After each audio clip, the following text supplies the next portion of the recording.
So ngayong gabing ito, masasaksihan natin ang mga naging journey ng ating mga guests. So pakilala ko muna. Grabe, ito po ang papakilala ko is alam ko pong engineer din to, pero hindi ko nasasabihin ko anong field, ano ang kanyang expertise. Siya po ay si Engineer May Ankela. Bale, sa kasalukuyan po, siya po ngayon ay team builder na po ng iFern. Kasama po ito sa top distributor ng iFern. Say hi, Upline May Ankela. Good morning, iFern Nation! Maraming salamat po sa lahat ng nandito po ngayon. Okay, so thank you, Upline Mayan. And ang next ko naman pong ipapakilala is, alam ko rin pong engineer ito, hindi ko na din sasabihin kung anong field. Ang amin pong nag-iisang lalaki dito sa show na to, ang amin pong muse. Muse ba tawag doon? So, si engineer po, Jaime Suarez, ang kasalukuyan po ay malapit na siyang maging team builder. Walang iba po, asawa po, ang one and only po ni Upline Field Manager Menchi Suarez, si Upline Jaime Suarez. Say hi po, Upline Jaime. Hello, good morning po. Good morning po sa ating lahat. Good morning, Up. So, and ang last po, but not the least, is engineer din, Engineer Annabel Gamo. Ang gumawa po ng aming bahay in 90 days. Ang lupit ng taong to. Siya ang gumawa ng aming mansion sa Puerto Galera in 90 days. So, yung mga magpapagawa ng bahay, nag-promote, ano? Talent ko, Annabel. So, si Engineer Annabel Gamo po, sa kasalukuyan po, grabe to. Siya po ay, mula nung gawin yung bahay namin, in 90 days, top distributor po siya sa loob ng 3 buwan. Ibig sabihin, di bumaba ng 100,000 yung income niya habang ginagawa niya yung bahay namin. And sa kasalukuyan po, siya po ay team builder, malapit ng maging field manager. Upline, Annabel Gamo. Hello po. Yes po, Upline. Thank you so much po. Good morning po sa lahat. So ready na ba kayong tatlo? Kinakabahan na ba? So, bali po, para sa kaalaman ng lahat, may mga itatanong po tayo sa kanila. And mga guest po, galingan ninyo. Alam nyo na, pag pumalpak sa sagot, 5 ang grade. kung hindi nyo gustong ma-5, galingan na sagot. So ito po, ang unang tanong. Ang tanong po ay uunahin ko po ay ang aming muse. Muse ba ang tawag doon? So, correct nyo nga ako. Una na talaga eh. So, ang unahin po natin ay si Upline Jaime. So, ang unang tanong is, Upline Jaime, anong qualifications or titles mo or lisensya na hawak mo as engineer as of now or bago ka nag-iFern? Kung ang kumaga brief background po, and pati na rin po yung sahod, pakisabi mo na rin. First of all po ay good morning po sa ating lahat. Ganun din po sa mga invites. Ako po nga pala si Upline Jaime Suarez, ang asawa po ni Upline Menchi. Ako po ay isang empleyado ng DPWH 12 years. Noong 1996 up to 2000, hindi ko na matandaan kung anong dahil matagal na eh. Pero ako po ay 12 years na nagtrabaho sa DPWH. Tapos po ako po ay hindi nakunto. Pinagtiyagaan ko po yon dahil lang may sinusustento kong kapatid. Nagpaaral po ako, for your information po. Kahit po maliit ang sahod ko noon sa DPWH, ay malaking bagay po yon dahil lang ako po ay naging parte kung paano po napatapos yung aking isang kapatid. At noon nga pong ako po ay medyo nakaisip ng walang asenso dito sa DPWH, ako po ay nagdesisyon na magpunta sa Saudi Arabia dahil doon po ako mayroong magandang offer, pero sabi nga po wala yata pong satisfaction ng tao, laging may hinahanap, parang laging may kulang. Dahil doon po ako nasa Saudi, ang sahod ko po noon ay parang wala pa pong hindi pa po inabot ng 6 digit. Ako po nga pala ay mechanical engineer by profession. At yun po, dahil nang ako po ay hindi pa rin nga nakontento bilang empleyado sa Saudi Arabia noon, naghanap po ako ng mas maganda hanggang sa dumating po pagkakataon na may nag-offer po sa akin na inuperan po ako ng yun po worth yun po 200,000 pesos. Yun po ay basic pa lang yun. Inaabot po ako ng 200 plus bukod pa po yung aking mga sideline. Yun nga po ang aking naging bago po ako mag-IFERN, yun po ako na sabi ko nga po hindi ko po akalain na mapuputol ang aking pagiging OFW or pagiging empleyado. Ibig sabihin ko, nagpapasalamat po ako sa IFERN dahil yun po, hindi na po ako kailangan kong umalis para magtrabaho. Yun po. Binanggit mo ba, Jaime, ang sahod mo sa Qatar? Oo, 200,000. Okay. So, apply. Yun.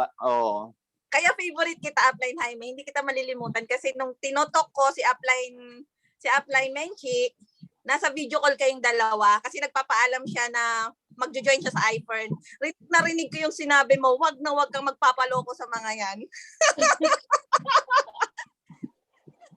Talaga, pero matindi po yung ang hangarin ko na magkaroon na rin ng asawa si Upline Menchi. Kasi nararanasan ko yun yung walang asawa. So thank you, Upline Jaime. So ang sunod natin is nasasagot ay si Upline May Ann Kela. Ulit. Good morning po Ba ulit. ang Upline? Okay na po, Up. Okay, sige, Up. Okay po. Good morning po ulit mga upline. So ako po ay civil engineer by profession. Nagtrabaho po ako dito sa Pilipinas 4 years working in local and 11 years po akong OFW under oil and gas industry. So ako po ay may certificate as a planning engineer po under project controls. So kami po yung ginagawa po ay kami yung nagko-control ng project at kami po yung nagde-decide or nakakaalam kung ano po yung schedule ng project. So that's why I have a certificate of Primavera po. Ito po isang software para po malaman yung schedule, para makagawa po ng schedule, no. So 11 years po 'yon sa oil and gas, and siguro mas mahaba po yung career path ko abroad kesa po dito po sa Pilipinas. And nagkaroon po ako ng magandang opportunity din siguro sa Malaysia because I have been part of 3 milestone project po sa Malaysia. Parang parang interview pag ini-employ ko. Ganun eh. So I've been the first floating FPS po constructed and float in Malaysian waters. Another one is tension leg built and float in Malaysian waters then. And yung last project ko po under Técnicas Reunidas it is a Spanish company, is the biggest refinery built in Southeast Asia. So yun po yung rapid project. So maganda po yung so yung salary naman po ang last paid ko ay $5,500. So convert po to Philippine peso around 250 to 275 thousand po. Yun po, Up. Thank you po. Upline. So kung si Upline Jaime ay mechanical engineer, ikaw naman civil, tama ba? Opo, civil po. Okay, so thank you, Upline Mayan. So grabe yung mga sinabi mong term, nalilimutan ko na yun. Puro technical eh. So sorry po sa mga viewers, medyo technical po yung mga terms sa ginamit ng Upline Mayan. So yan po yung ayaw ko na sa engineering. Ang hirap. Okay, so next pong sasagot is si Upline Annabel Gamo. Yes, ko ba ba? Wag na po, Up. Medyo kinakabahan talaga. Good morning po sa lahat. Bali po ang hawak ko po license is a licensed civil engineer po, and at the same time po ay registered master plumber po. Bali po ako actually nung pagkapasa po ko ng board exam, dito na po ako sa Puerto Galera nagtrabaho sa munisipyo po. 1 year po ako, almost 1.5 years po ako nagtrabaho sa engineering as engineer 1, and then a permanent position po ako sa zoning department po as draftsman. And then pagkapasa ko po dun sa another license ko na registered master plumber, doon po ako nag-resign as sa permanent position ko po sa government.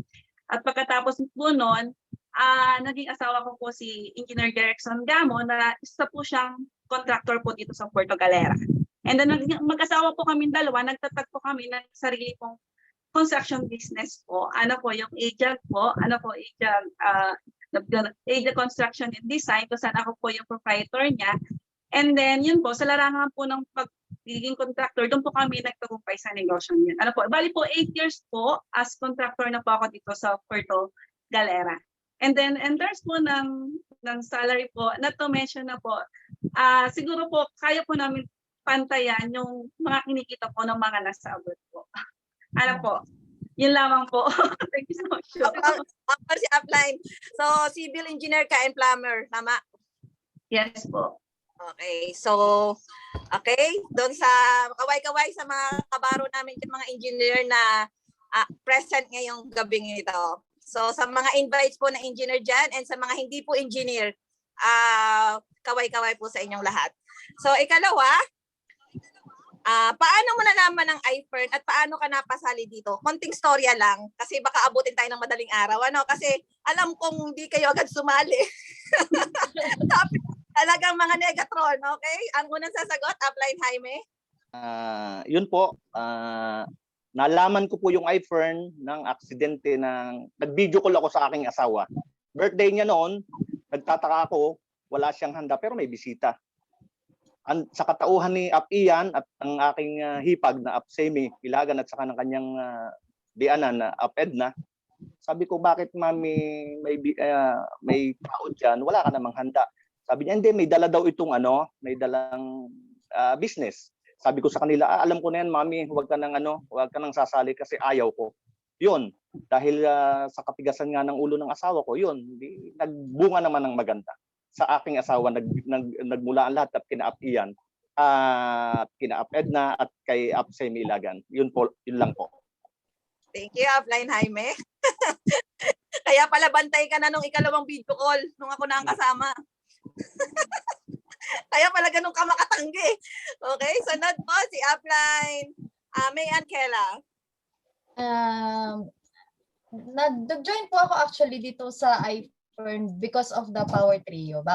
Dahil po ng product. Siguro marami na po dito ang nakakaalam ng journey ko po during that time I have breast cancer po. So kinailangan ko po nung Power Trio na inintroduce po yan sa akin ng sister ko actually pa. No, na may PCOS naman po siya. Sabi niya, kailangan mo, itry mo to ate. So, trinay ko po muna products.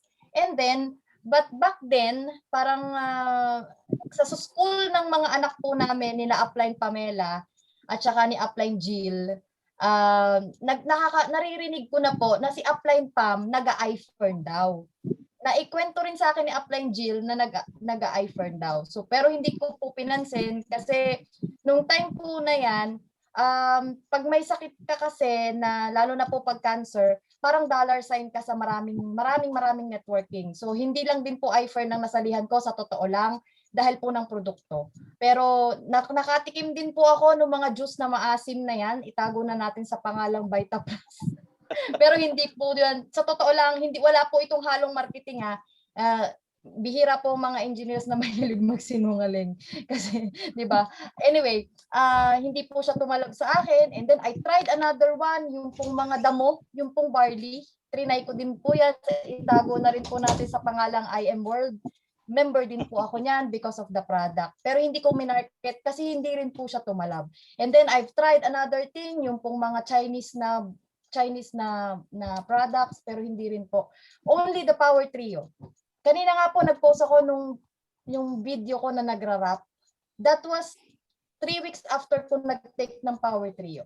Nag-stammer po kasi ako dati. Hindi po ako nakakapagsalita ng straight. Nabubulol po ako due to chemotherapy. Pero dahil po dun sa Fern Active, hindi ko pa po nun alam kung ano po ba yun. Kung ano po ba yung mga nung tatlo. Wala po nagpaliwanag sa akin. Trinay ka lang post talaga siya. And then, it improves my health. Then, na-remember ko po, mayroon pong isang officer po ng Camellia dito na inaalok ako na mag-iFern. Pero hindi po ako sa kanya nagpa-member. Kasi naalala ko, si Upline Pam. Si Upline Pam, nakaka-umami ko po nun. Nag-message ako sa kanya. Ako po yung klase ng member ni iFern na nag-pay in po muna bago po ako na RBA. So, yun po, dali-dali naman po noon si Upline Joey. Napakaswerte ko po noon, no, pagka pay-in ko po nung araw na yun, nung hapon na yun, minute up po agad ako ni Upline Joey sa labas ng aming gate ng subdivision, and may product na po ako agad. Nung time na yun, nang nag-join po ako, hindi ko po inisip yung networking. Wala po sa akin yun. Kagaya nung mga previous ko pong sinalihan, hindi ko po inisip yung networking. Ang inisip ko po ay magkaroon ako ng maraming vitamins dahil may coronavirus. Yun po ang rason. Yun po ang Kailangan uminom ng power trio para wag tamaan ng COVID. Proven Okay. na yan. Marami na tayong testimony yan. So, upline, Annabelle? Thank you, Mayan. Yes po, ako naman po, kaya po napasali po sa iPhone kasi nung panahon talaga po dito sa Puerto Galera, nung pandemic po, nawala po yung mga turista dito. Siyempre, nakaranas din po kami ng pandemic po talaga. And then, naghanap po kami ng alternative na negosyo. At ito nga pong iPhone, yung mga sasakyan po ni iPhone, may mga sticker po kasi. Sabi po namin na, ito po si iPhone, yung alam na po namin na siya yung negosyo. Sabi na, ito po, once na ito napunta sa bahay namin, join po kami dito. Not knowing po at that time na bigla po nagpunta dito yung pinsan po ni Jeric po. Si Apsani po at si Apnile. Kasama po si Apsay sila at Salvador. Sila po yung nag-introduce sa amin ni iPhone, and on the spot po, without paliwanagan ng mahaba, sumali po kami kay iPhone na yung Premium Plus po yung aming kinuha. Pero bagamat ganun man po, hindi po agad namin siya tinabaho o agad po ginawa yung negosyo niya kasi doon po namin pinag-aralan kung paano po ito gawin at kung ano po talagang meron dito. Siguro po mga 3 weeks to a month bago po namin tinabaho si iPhone, and then nung nalaman po namin kung anong meron sa negosyo ito, saka po kami kumuha ng another package na family package na po. Halos buong pamilya ko na po, pamilya po ni Jerry, kasali na po dito kay iPhone. Yun lang Diba, po. Di ba, ang alam ko kasi more than family package ang account niyo eh. Di ba? Yes po. Eric and clan mo. So yung mga nalalakihan sa 8,500 na membership ng iPhone, kina-apply po ay more than family package po, more than clan package. Ganon din, ang alam ko, ganon din si Jaime and ganon din si Upline Michaela. So ganon talaga pag naintindihan mo yung business. So ano yung additional question lang, Annabelle, ano yung hindi mo malilimutang itinanong namin sa iyo kaya sumali ka? Ano ba nila? Yung una yung tanong lang naman yun, kung kayo po ba ay naliligo o nagtutoothbrush, doon pa lang parang natawa na po ako sa inyong tanong. Yun nga po talaga. Sabi ko, opo naman. Kasi not knowing po kung ano talaga yung product ni iPhone, kung ano yung benefits niya. Basta lang po kami na pa dyan. Tapos, ang isa pa nga po, parehas magkakilala po kami ni App Cecil since then po, pagkabata pa po. Ikaw pala ang asawa ni Engineer Jeric. Opo. So, alam ko na lahat, ko ay kapatid ng best ko ng elementary. Yes So, po. ngayon po, question, pangatlo, di ba 5 taon ang kurso ng engineering? Nung nag-aaral ka pa, ano ang pinakamahirap na inaral mo? Tapos nung nagtatrabaho ka na, gaano kahirap ang mga trainings na pinagdadaanan ng isang engineer at inaaral natin bago magkaroon ng sahod? I-describe mo na rin yung mga job description mo noon, kung paano mo yung nakukuha, ano yung mga trainings. At tapos ikumpara mo yung mga trainings na na-attend mo, yung mga hirap na pinag-aralan mo sa engineering, kumpara doon sa mga inaaral natin dito sa iFern. So unahin natin ang ating news, si Upline. Wala ko kumo-correct talaga hanggang ngayon. Sa mga viewer nga po, paki-correct ano ba ka partner nung counterpart. escort. Ayun! Escort, ang ating escort. Nag-iisang escort si Upline Jaime Suarez. Yun nga po, yun sabi mo na 5 taon, FYI lang, 4.5 ko po kinuha yung engineering. Motalino. Hindi naman. Octuberian po ako po. Dahil nang, yun nga, kailangan kong matapos kagad dahil nang ang kapatid ko ay, yun nga, may kasunod na uli ako na kailangan siya naman ang mapaaral ng college dahil sabi nga, kami naman ay nanggaling sa pamilya na talagang, sabi nga, hindi naman isang kahig, isang tuka, siguro 2 kahig, 2 tuka. Yun. Tapos, yun nga, doon sa tanong mo na saan ako nahirapan, yun nga, when it comes to subjects, ay talagang siguro makaka-relate dito si Upline Joey dahil mechanical din siya. Upline Joey, doon ako nahirapan sa, yun, may strength of materials din ng civil. Ang alam ko, doon ako nahirapan, thermodynamics, yan, dyan ako nahirapan. sa mga subject na yan at lalo tigit doon sa power plant design. Diyan ako napupuyat, kailangan mong tapusin yung design mo dahil lang mayroong may target date kung kailan mo i-submit sa professor mo. Kung hindi, ay balik ka na naman sa babagsak ka. Tapos yun nga ang ano pa ba yung tanong mo? Mga training na bago Yun, pasok. mga trainings. Nung ako ay nag-aaral, ay siyempre meron diyang kailangan umattend ako ng yung tinatawag na field trip kung saan-saan kami pupunta. Dahil ng sariling gastos yun. Pupunta kami sa mga planta para makita yung mga, kasi nga mechanical, pupuntahan namin yung mga punta ng planta ng Coca-Cola, planta ng dyan sa Macban, dahil nga, yun nga, mechanical, kailangan naming alamin at aralin yung tungkol dun sa mga bagay na yon. Tapos, yun nga, pagdating naman sa doon sa sinasabi mo sa iFern, yun nga, sinasabi natin na ang kumpara sa training ng ikaw ay nag-aaral or yung nagtatrabaho na, mas mahirap na hindi hamak ang training ng ikaw ay isang empleyado pa o nag-aaral dahil nang minsan kailangan mo pang bumayad para matuto ka.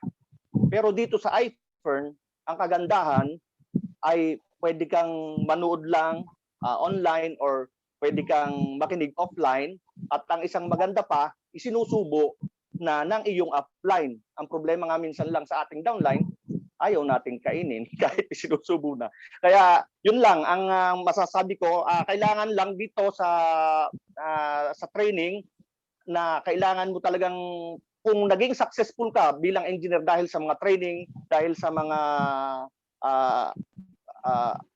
additional na kaalaman, na ibig sabihin ko na kailangan mong manaliksik para maging successful ka. Ganun din po sa iFern. Kailangan mong maging pumalo ka sa system dahil sabi nga sa system ng iFern, sigurado na hindi ka maliligaw dahil lahat ng system sa iFern ay ikatatagumpay mo. Yun lang po, Cecil.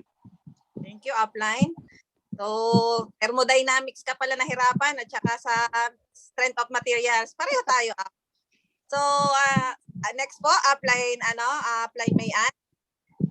Ulitin ko ba ang tanong, Okay na po, sa akin naman po, dun po sa first question, kung ano yung subject na nahirapan. Actually, sa engineering po, pagtungtong mo pa lang ng first year ng engineering, struggle na talaga. Ako po yun, as a student, no, yung puro math, no po. And then, pero syempre, nakaka-adjust tayo eh. And then, ang pinakamahirap po siguro para sa akin ay talagang timber design. Alam mo yung Annabelle, no? Buti na lang, hindi na gaano ngayon yung timber design. And then another thing po na hirap ako ay yung surveying. Kaya hindi po ako naging geodetic engineer. Kasi hindi ko alam kung bakit hindi pumasok sa utak ko yung geodetic engineer. Yan, yung geodetic na surveying po na subject. Ano po? And doon sa second question naman, ano daw po yung pagdating na po sa trabaho, no? Bago mo makuha yung salary. Ito po. Unmasked ni Upline May. Sa totoo lang po, Upline, hindi po ako licensed civil engineer. Ako po ay, ang pagiging engineer, 5 years mo nga aralin and then 6 months kang mag-review para maging engineer ka. Di ba po? Unfortunately, ako po ay 5 taon nag-aral, nag-review din po ako, pero hindi ako pumasa. Hindi po ako proud na hindi po ako pumasa, pero may rason po bakit hindi ako pumasa. Because that time, I'm pregnant. So, mas pinili ko po ang maging ina sa aking anak. Yan, di ba? Ganun po kakulay ang buhay ni Upline May. At dahil hindi po ako isang licensed civil engineer, ito po ang isa sa pinaka hindi masyadong magandang kultura dito sa Pilipinas. Ano po? So, dahil sa dami po ng kompetisyon, sa dami po ng lisensyadong engineer, mahirap pumasok sa magagandang kumpanya kahit nga license ka na mahirap pa rin pumasok sa mga magagandang kumpanya at magkaroon ng magandang sweldo. Doon po nagsimula ang challenge po sa akin. So ano po ang nangyari sa akin? Hindi po agad ako nakapasok sa mundo ng engineering. Ang first job ko po, QC po ako sa isang factory ng noodles for 6 months. Pero dahil po, syempre may pangarap tayo inaral ko pa din. Pinilit ko pong pumasok sa mundo mundo ng engineering at pinalad po ako na nakapasok po ako sa isang kumpanya ng power generation company, Babcock Hitachi. Tandang-tanda ko po nung in-interview po ako doon, sinabi ko po sa nag-interview sa akin, hindi po ako lisensyado pero bigyan niyo ako ng chance.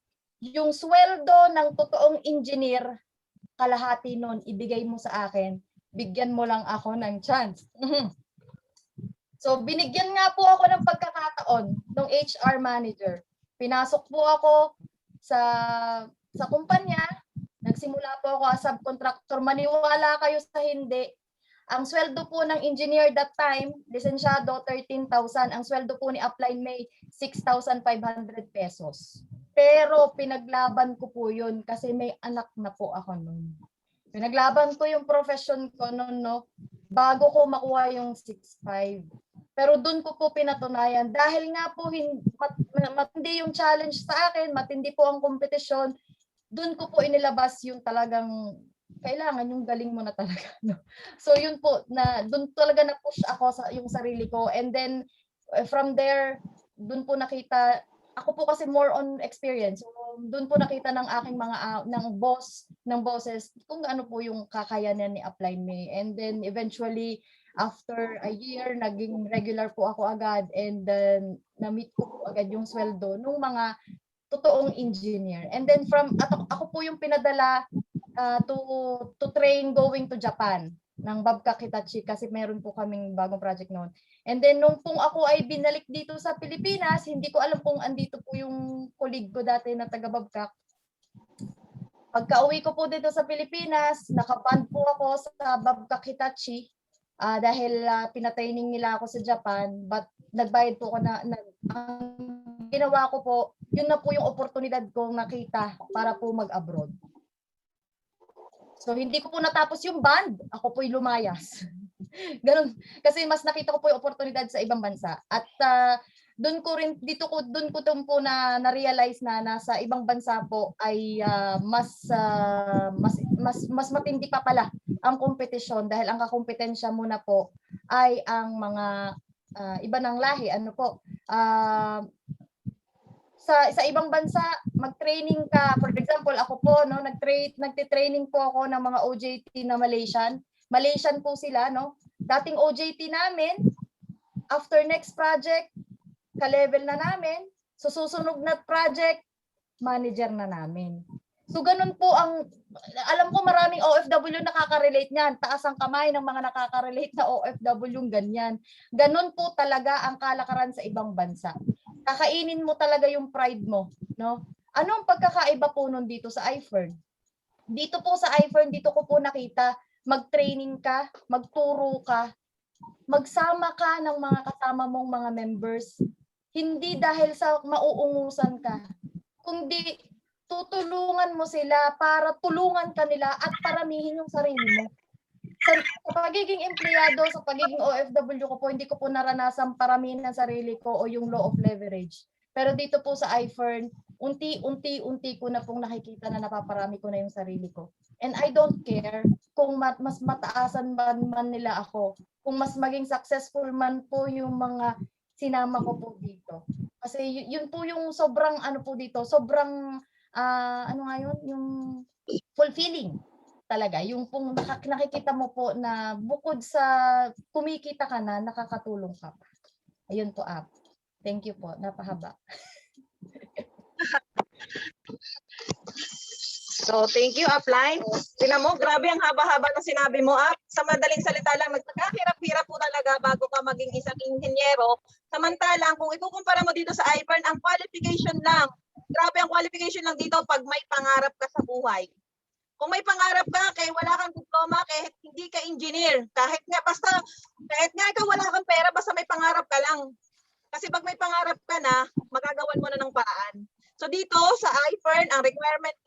pangarap ka lang, pasok ka na.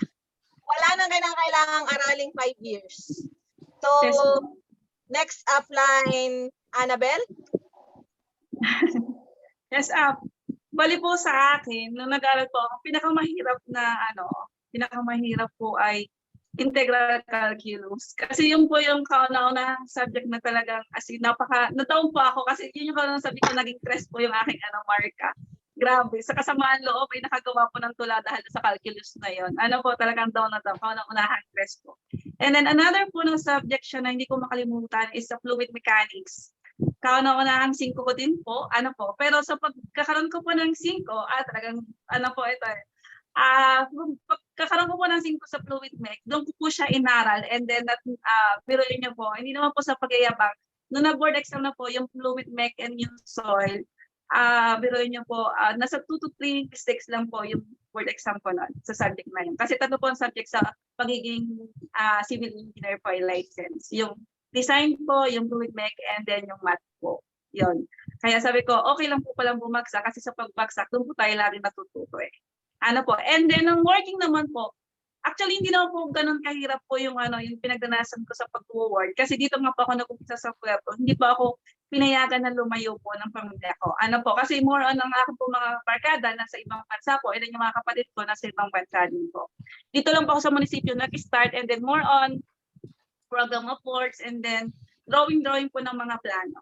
At dito po, pagkatapos po nung nag-resign po ako sa munisipyo after 2 years, nung pumasok po ako as private contractor for 8 years, doon ko po naranasan yung syempre, as sa construction po, syempre doon po, kahit po babae po ako, talaga sumasabak po ako sa initan po. Yung talagang, wala pong pakalam, mainit kung gano'n kainit, maaraw, maulan, talaga po kami, nandun po kami sa site. Talaga po kami nakapokus po sa aming ginagawa pong trabaho. And then, yung mga nakakasalamuha po namin, syempre, yung mga all boys po, kahit po kayo babae, as in, parang dugit na po kami, as engineer po, pag kami nasa construction po. Alike po dito sa iFern po, dito lang po talaga namin sa iFern naranasan yung talagang, as ganito po yung kasuotan. First time po talaga lang, pag iFern po sabi ko, hindi ko po akalain na magiging ganito po ako ka-formal. And then, yung po trainings niya, kakaiba po yung trainings niya kasi ito po yung kailangan lang po natin manood. And then mapakinggan po yung iba't ibang story po nila, yung journey po nila dito kay Ivory kung paano po sila nagtatagumpay. And then sa pakikinig po natin sa kanila, doon po tayo mas natututo at doon po natin naikumpara kung ano po dapat yung ating gawin dito po kay Ivory. Yun lamang po. Thank you po. So ang takeaway natin, mga viewers po, dun sa amin pong naging field, talaga pong napakahirap. Nandyan, tama yan, upline Annabel, yung calculus na yan, anong pagkakahirap niyan? Tsaka yung reaction kinetics na yan, sobrang hirap ng mga inaaral. Puro math, mula first year hanggang 5th year. So dito sa iFern, walang math, walang physics. Alam mo, ang kailangan mo lang matutunan dito, plus. Puro plus. Lalo na yung pagiging mindset, positive. So dito, yun lang ang kailangan mo matutunan, plus. Walang addition, wala palang subtraction. Dahil walang demotion dito, di ba? So dito rin po sa iFern, libre lang. Libre mo nga aralin. Samantalang sa amin po nun, sa engineering, magkano ang tuition? Buti na lang po Batangas State University kami. Tama ba, Upline Jaime? Batangas State ka din? Hindi, Manila. Manila. Manila. TIP. May nag-screen share. Paalis naman po ng screen share. Dante Quesadas. Yan. So, napakahirap po talaga. Kahit hindi naman po engineer, ibang mga field. Napakarami po kailangan daanan. At ang maganda po dito sa iFern, libre. Libreng-libre. At portable. Bakit? Kasi nasa cellphone mo lang. So, hindi mo kailangan mamasahe. Tapos, ang the best nga, tama ka, Upline Annabel, laging maganda ang bihis dito. Noon tayo, naka-hard hat. Di ba? Hindi tayo pwede pumasok sa site nang hindi naka-hard hat. Bawal ang lipstick. Tama, di ba? Hindi tayo nakakapag-lipstick doon. At ang hindi ko malilimutan sa aking naging journey sa pagiging engineer, nung matapunan ako ng sulfuric acid sa binti. Buti makapal yung aking suot na tawag doon na uniform. Yung uniform ko tunaw na tunaw yon. Yung binti ko konti lang yung tarantan nung si Upline Buddy nung nagpasundo ako sa planta. umaakyat tayo ng tangke. Di ba? Mga malalaking tangke. Pero dito sa iFern, ang inaakyat natin, stage. Grabe, stage ang inaakyat dito. And grabe talaga ang mga nakakasama natin dito, mga milyonaryo, and take note, libreng itinuturo. Samantalang dun sa ating dating field, grabe, hindi tayo tinuturuan kung paano yumaman. Dahil sa ating mga company, ang obligation lang nila, pasahudin tayo. Dito sa iFern, ang mission ng company, payamanin tayo. So sa mga hindi pa po members, yun po ang makukuha mo po dito. Yun po ang makukuha mo dito sa iFern. Yung personal development, talaga pong super duper duper po ang support ng mga uplines para, at pati po ni Sir Tom, para ma-develop yung personality mo. Na which is hindi namin yun nakita pare-pareho doon sa aming field sa engineering. So, parang nagiging ano na tayo dito, emotional na yata. Talaga kasing ano, ayoko yung term. Talagang ayoko na to. ayoko na tumakit ng tangke. So, ang next na question is, paano may kukumpara? Ito, medyo paghanda na kayo ng mga tissue dyan. Alam kong iiyak dito si Upline May. Paano mo ikukumpara ang oras na naibibigay mo ngayon sa pamilya mo bilang iFern networker at bilang professional na engineer noon? Paano mo maiko-compare yung time? So, unahin natin, Upline Jaime. Yan po, magandang tanong, Upline. Ngayong iFern na po ako, naramdaman ko yung, ibig sabihin ko yung talagang pamilya, na may pamilya pala ako. Hindi po katulad nung nandoon sa abroad ako, nagsisay ako, nag-happy birthday ako, nag-happy anniversary ako sa kanila, video call. Natutulog ako, una ng katabi. Yun ang mahirap na nangyari, na sabi nga, gusto mo silang akapin pero wala kang magawa dahil nasa malayo ka. Pero dahil sa pangarap mo sa pamilya na maibigay ang kanilang magandang kinabukasan, magtitiis ka para sa kanila. Kaya yun nga, ang sabi ko sa nung mag-iFern na ako, sabi ko, ang sarap pala ng pakiramdam. Kumpara nung ako'y nasa abroad na oo nga at maganda ang sahod, pero malayo ka naman sa pamilya.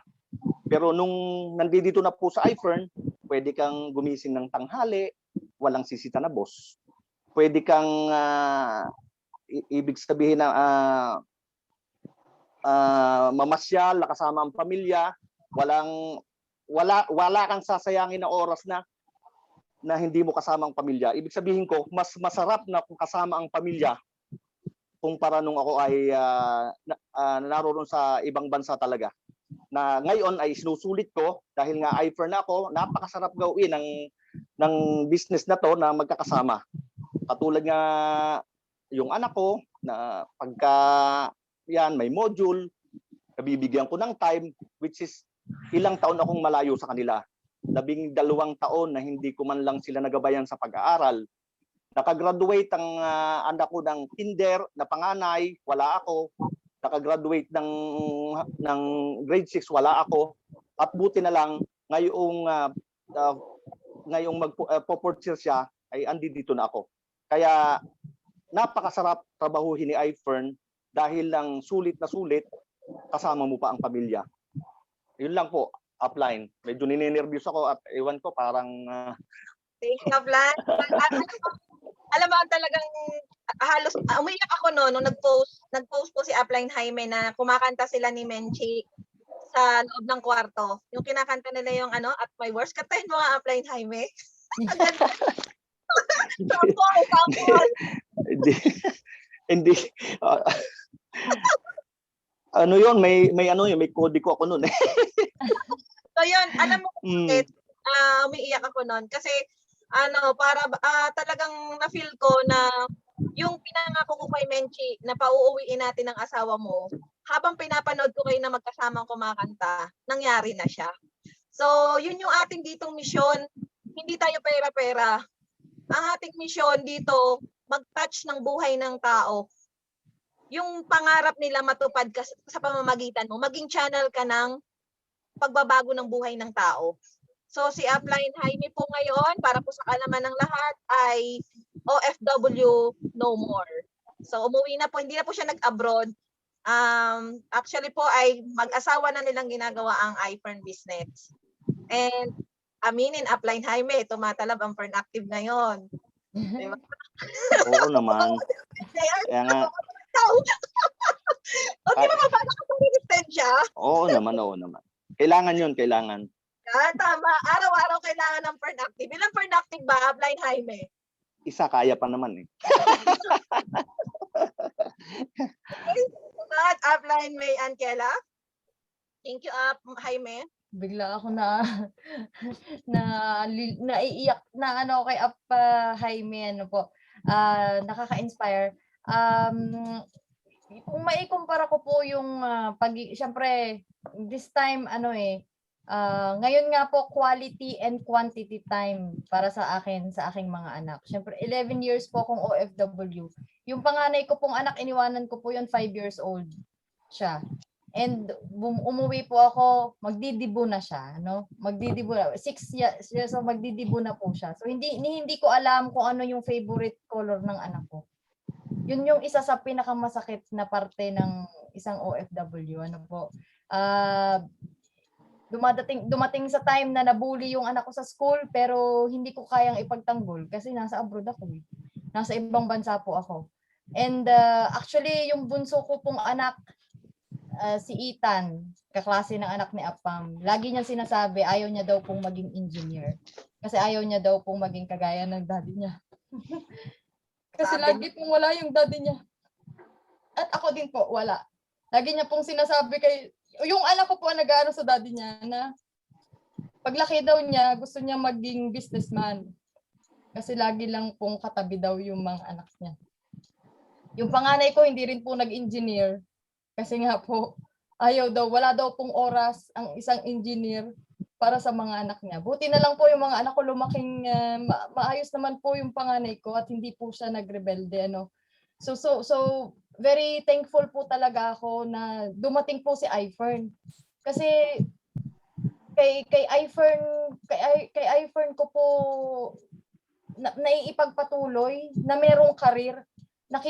Siguro po na kung nag-visualize nyo or nai-imagine nyo kung ano po si Upline May dati, yung nasa top po ako ng aking career and then bigla po ako nagkaroon ng cancer.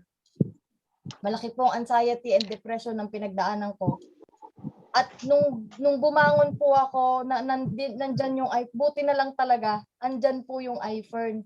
Nung time din po na nag-member ako sa iFern, nagsisimula ako ng isang business, online business sa isang macro corporate. Nagkataon naman po na nung time na yun, pandemic na. So wala pong nangyari. So buti na lang talaga po may iFern. Dito po kay iFern, nagkaroon ng talagang quality time with my children. Kung dati, ang ginagarden ko po, puro bakal. Ngayon talaga nag-garden na. So ano po, even imagine nyo, even I have time with pets. Dati po nadidiri ako sa pusa, pero ngayon meron po kaming alagang pusa. I mean, hindi po dahil hindi ko naman po yun, hindi po kagustuhan ng iba, no? Pero yun po yung love ng aking mga anak pala. Na doon ko po ngayon ko lang po na-realize na ang dami-dami palang parte ng buhay ng isang bata. Dumating po sa punto din ng time na pipili ka eh. Kailangan mamili ka. Maging engineer ka ba o maging nanay ka? Dumating po ako dun sa punto na ganun. Na pinagdadasal ko noong panahon na yon na gusto kong maging nanay. Pero hindi ko kayang tumigil kasi empleyado ako. Buti na lang. Siguro, it's a fortunate thing. It's God's way of answering my prayer. Nagkasakit ako. Kasi siguro kung di po ako nagkasakit, hindi ko rin po papansinin yung iPhone. Yun po yun eh. So sa mga nandito na ngayon po ay OFW, ngayon ay isang empleyado, I'm very sure meron kang pampuhunan. Kung wala kang pampuhunan, balikan mo, kailangan mo pong i-reassess yung sarili mo at yung pagiging empleyado mo, bakit wala kang pampuhunan? Sa tagal mo nang nagtatrabaho, di po ba? Kasi ganun po ako noon eh. Nung nag-member po ako, bumili ako, premium lang ang kaya kong bilhin nung time na yun. Kasi nga po, bakit wala akong pera? At yung the rest pa, para mabuo ko po yung Premium Plus, natanda ko pa yun sa sinabi ni Cecil sa akin sa message, gusto mo magbenta ka muna ng mga products para mabuo mo yung Premium Plus. But luckily, meron po akong credit card. So, kaya nabuo ko po yung Premium Plus na 7 and then unti-unti na ipasok ko na rin po ang mga anak ko at ang aking pong asawa. No? So, kaya po dun sa mga andito ngayon, hindi na nyo kailangan pagdaanan pa yung matinding pagsubok ng buhay para po magkaroon kayo ng turnaround or ng breakthrough sa buhay, no. Pwede niyo naman pong simulan si iFern ng part-time, and then later on makikita niyo naman kung paano niyo po siya. So yun po, at ako po ay nagwi-wish na kagaya po ni Upline Menchi ay at ni Upline Pam ay ganun din, makasama ko rin po ang aking asawa dito sa iPhone. Hyper active moment natin na. Oo nga, hindi ko pa nga po alam yung epekto ng hyper active na yan. Hindi ko pa nga po nararanasan. Ang ganda ng sinabi mo, Upline Mayan, yung kung matagal ka nang nagtatrabaho, tapos inalok ka ng iPhone, tapos ang reason mo wala kang pera. Ang ganda ng sinabi mo, oo nga, tama nga naman, ang tagal mo nagtatrabaho, tapos sasagot mo wala kang pera. So you need to assess nga talaga, saan mo nilalagay yung oras mo? And bakit wala kang pera nung tinanong ka, nung sasabihin sasali ka sa iPhone? Gusto mo sumali sa iPhone, tapos wala kang pera, then matagal ka na nagtatrabaho. Ibig sabihin, pwede ba tama pa sabihin natin na wala talaga ipon, tama ba? So, nung time mo, walang ipon nung time na yun. Kahit napakatagal mo na nag-ipon yan. We need to assess nga talaga. So, mga viewer po, mga guest natin ngayon, tanungin natin sarili natin, ano ba yung result ng mga ginagawa natin? So, thank you, Upline May. Anong ganda nung sinabi mo? So, next po, Upline Annabel. Yes po. Sa akin naman po, kasi dahil ako rin po yung boss sa negosyo po namin, ang kanilang po kakaibahan nun, kasi everyday po pumapasok kami nung may construction po kami na 8 to 5, as in nasa labas po kami, nasa field, uwi lang ng lunch, tapos yun, ganun lang po ang routine namin sa araw-araw. Bali po, yun po yun, kung gano'n po yung ginagawa namin sa araw-araw, normal lang po, 8 to 5, yun lang po yung work namin. Unlike po dito sa iFern, yung kanya pong time, talaga po maganda yung time ni iFern. Ano po, kasi dito, pwede po siya gawin as offline and online grind. And then yung quality time po sa pamilya, pwede mo siyang makasama dito habang may kinakausap ka o ano man po, basta sila nakasit back lang po sa likod, at least sila po, nakita po nila kung ano po yung trabaho na ginagawa namin po. Unlike po dati po, nung nasa construction po kami, talagang nakikita lang kami, uuwi lang, kakain, tapos yun lang po. Tapos nagbibigay lang po kami ng time na ito, araw na ito yung araw na po masyal namin. Unlike po ni iFern na pwede po namin isama yung pamilya namin kung saan man po kami pumunta, pwede po siya gawin talaga na pampamilya po talaga. And then sila po, basta yun po yung nakita ko kay iFern. Ano po, wala pong yung free time po talaga niya. Maganda po yung negosyo ni iFern. Hindi po siya yung napaka-hassle po na gawin na kailangan mo talagang magpakapagod ka dito sa negosyo ito. Hindi po naman po. Ano po, basta dito lang po tayo, kahit po nasa bahay lang kayo, kikita po. Ano po, yun po yun. Okay, thank you, Upline Annabel. Ganda ng sinabi mo dahil parang itong negosyo ng iFern, ang pwede mong negosyong gawin na kasama ang iyong anak. Ganda nun. So, ang negosyong pwedeng kasama ang iyong mga anak. So, sa lahat ng sinabi niyong tatlo, yun yung summary eh. Ang iFern ay negosyong pwedeng isama ang anak. Okay, last question. Oh, grabe. Medyo natatanggal na ang kaba nito mga kausap ko. Last na question. So, anong tip ang pwede mong i-advise para sa mga hindi pa member at para sa mga members na with regards to learnings and training sa iFern business? Gaano ka-importante ang training para kumita? Upline, Jaime?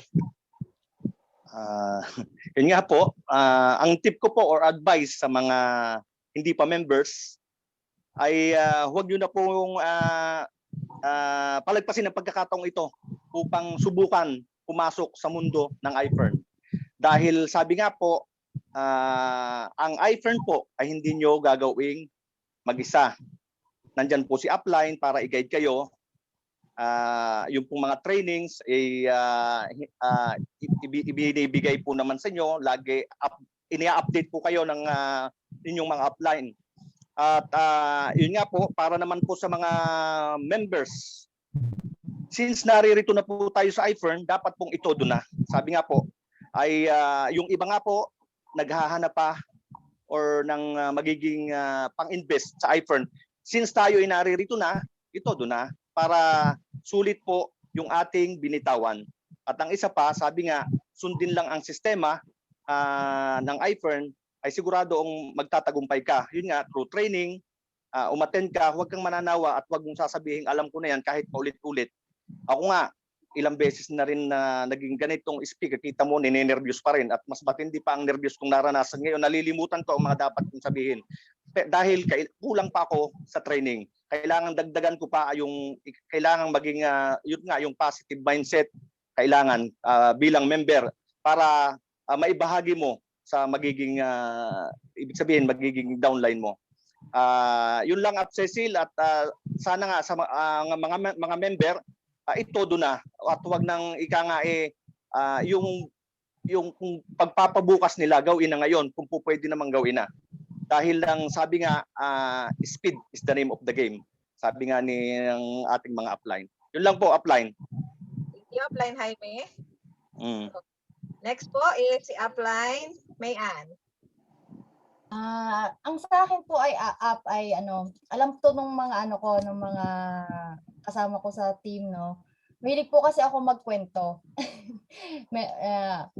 Every time na nag-end ako ng dinadaan ko sa metaphor or sa isa pong kwento, no. Ang kwento po na ito is meron pong tatlong magkakaibigan. At meron pong isang malaking wall. May malaking wall. Sabihin na natin yung magkakaibigan, si Juan, si Pedro, at saka si Jose. Una pong umakyat, mayroon pong hagdan dun sa wall. Una pong umakyat si Jose. Tapos nung pong umakyat si Jose, nasa baba yung dalawa, si Juan at si Pedro, sabi po ni Jose, "Wow!" Sabay talon po niya, tumalon. Ganun. Sabi nung si Pedro at saka si Juan, ano ba yun? Nakita niya dun sa kabila. Bakit siya napawaw? Di umakyat po, sumunod po ay si Pedro. Tapos nakita din po niya kung ano yung nasa kabila. Wow! Sabay, tumalon din po si Pedro. Ngayon po itong si Juan, isa po siyang engineer. Si Juan po, chinek pa niya kung matibay yung yung ladder na paakyat, yung stairs na paakyat. So, ganoon tayo mga engineer, no? Sinaninig. Ang isang talaga sa atin, sigurista tayo mga inhinyero. Ano po? Umakyat po si Juan, nakita niya kung ano yung nasa kabila pala nung wall. Nakita po niya nasa kabila ng wall, meron pong napaka-green na parte, maraming puno, maraming bunga, at marami pong masasayang tao. Pero in between the wall and dun po sa magagandang tanawin na yun, meron po palang isang kumunoy or meron pong kumunoy, may desyerto, may ganun po. So nag-iisip siya kung tatalon siya o hindi. Sabi niya, bakit tumalon si Juan at si Jose? Meron doong kumunoy bago mo marating yung magandang maganda pong lugar. Pero anyway, tumalon pa rin po siya. At dahil nag-struggle siya, alam niyo naman po, no, sa inyong lahat, no, pagka po napupunta po tayo sa kumunoy at nag-struggle ka, lalo ka pong lulubog. Kapag nakipaglaban ka sa kumunoy, lalo ka pong lulubog. Pero, kapag nagpadala ka lang po sa agos, makakarating ka kung saan ka pupunta. So, it's just like our iFern journey po para po sa mga nandito na po kay iFern. Para po sa mga nag-try na, para po sa mga bumili na ng package. Huwag po kayong makontento na naliligo lang kayo, nagtututbrush, bumibili lang kayong product, no? Start to change other people's life. Ano po? Mas maganda po yung maikwento natin yung mga experiences natin dito sa iFern sa iba pa pong tao, no? And then yung struggle po or yung kumunoy, isa po siyang metaphor na dito sa iFern, tama yung kagaya po ng sinabi ni Upline na Jaime, sumunod ka lang sa sistema, sumunod ka lang kay Upline, yes Upline, kahit na sino pa po si Upline, sa kagaya po. Ako po kasi nagkataon lang din po no, na ang Upline ko po, pareho din pong mag-asawang engineer. Pero every time po na nanonood po ako ng mga kapihan, lalo na po yung NDO, talagang tatak si Upline Regine po, ano po, tatak na tatak po sa akin yung sinabi niya, napaka-simple, napaka-plain ng kanyang pagkaka-NDO, pero tusok na tusok po sa puso ko. Kasi po talagang doon yung totoo na dito ko po naranasan na ito yung totoong buhay. Hindi yung puro technical, hindi yung puro libro, hindi yung mga asme na yan, hindi po ganun, no? Ang napaka-importante po talaga ng training napaka-alwan naman ng dito naman po ang ano na nga lang dito, napakasipag po ng mga upline sa amin nga po kay Upline Joey nire-record pa lahat ng mga training. Kung hindi ka maka-attend, yung mga members po namin na nasa ibang bansa, sasendan ng link, o ito, pag hindi mo napanood, i-review mo na lang. Minsan kulang na nga lang, talaga isubo nga po talaga lahat. Ang problema nga lang po talaga, yung oras at saka yung talagang dedikasyon mo para po magawa mo yung training. Importante po ang training, sabi nga lang lahat po ay nandyan na, tamad ka na lang talaga. Talaga pong minsan sumasampal din po sa akin yan Lagi pong sinasabi nila, apply no, nandyan na lahat, tamad ka na lang talaga. Ayun po, So, yun. So, sa lahat po na nandito ngayon, yun na po. Nakita mo na po kung ano po yung pupuntahan kasi andyan naman na po. May nakikita na po tayong resulta. Sila po yung green at maraming bunga. Ano po yung gagawin natin? Tatalon ba tayo o magpapaiwan lang po tayo? Yan po. Thank you very much po. Maraming salamat po sa inyong lahat. Apply me. Siyempre, tatalon tayo. Tatalon tayo. Masaya yun di ba? So, napakaganda ng kwento mo, Upline. Hindi ko akalain na ikaw pala storyteller din.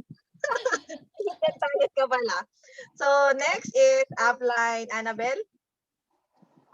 Sa akin po, actually, hindi naman po siya tip kung bakit, ito lang po yung nakita ko kay iFern talaga. Yung sabi ko, kaya po ako nandito kay iFern. Kasi dito ko po nakita na ito yung negosyo na swak sa budget po. Tapos siya yung negosyo na papanahon ngayon at wala po talagang tapon.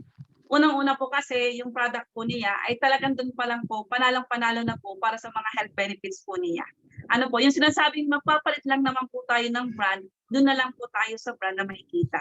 Ano po, and then ang padalawa po, ito po yung negosyo na talagang maliit yung puhunan pero malaki po talaga yung kitaan. Ano po, yung pong kami po as part po namin, kahit po part-time po namin siyang ginagawa, talaga pong kapag tinabaho po siya, kikita po kayo ng malaki. Much more pa po kaya po siya po ay ipo-focus po natin na 100% po. Ano po? And then patatlo po, ito po talaga yung negosyo na makakapagbabago talaga ng buhay. Kasi marami po kami nakita po dito kay iFern na talagang iba't iba po yung status ng buhay nila, iba't iba po yung journey nila na napaka-inspiring po na talaga po nagbago yung buhay nila through iFern po. Ano po, ito po yung kaunahang networking business po na sinalihan po talaga namin at ginawa po namin at tinabaho.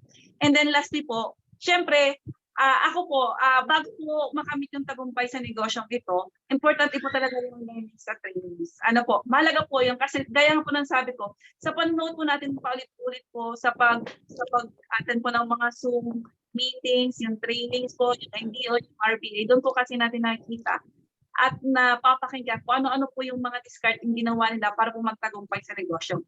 Sabi nga po, yung trainings at learnings napaka-importante kasi we will not earn if we don't learn po. Ano po, yun lamang po at maraming salamat po.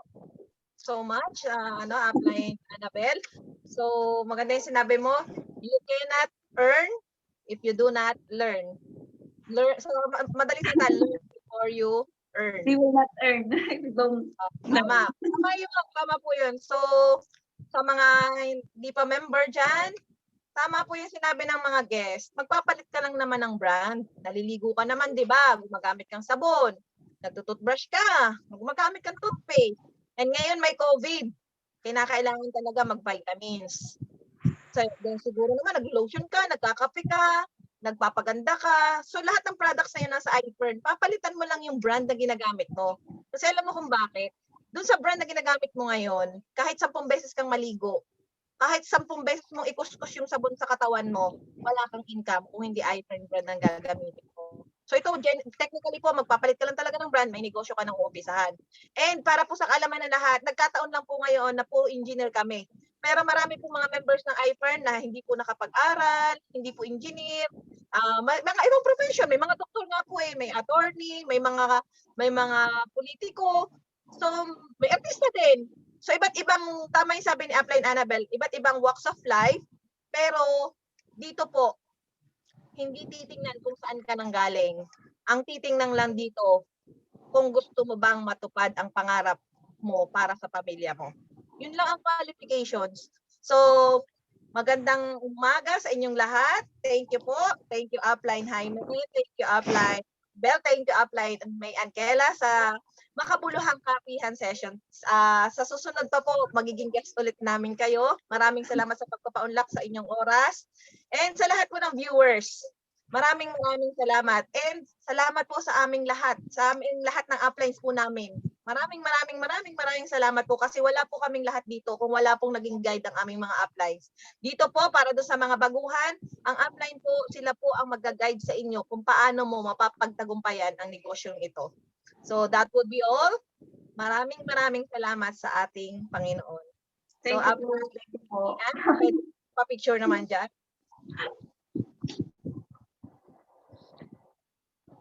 iPhone sign po. Nga pala, sa amin po mga engineer noong college, yung tres, naku, takot na takot kami dyan kasi mababang grade po yun. Pero alam nyo dito sa iPhone tres, ito, love na love namin yun ng tres.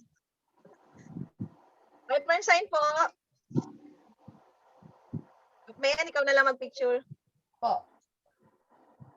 Sandali lang po mga apps. Again, 1, 2, 3, smile. Wait lang po. Second slide po. iPhone sign. 1, 2, 3, smile. Third slide po. Another slide po. Ang dami pong nakabukas. Yehey.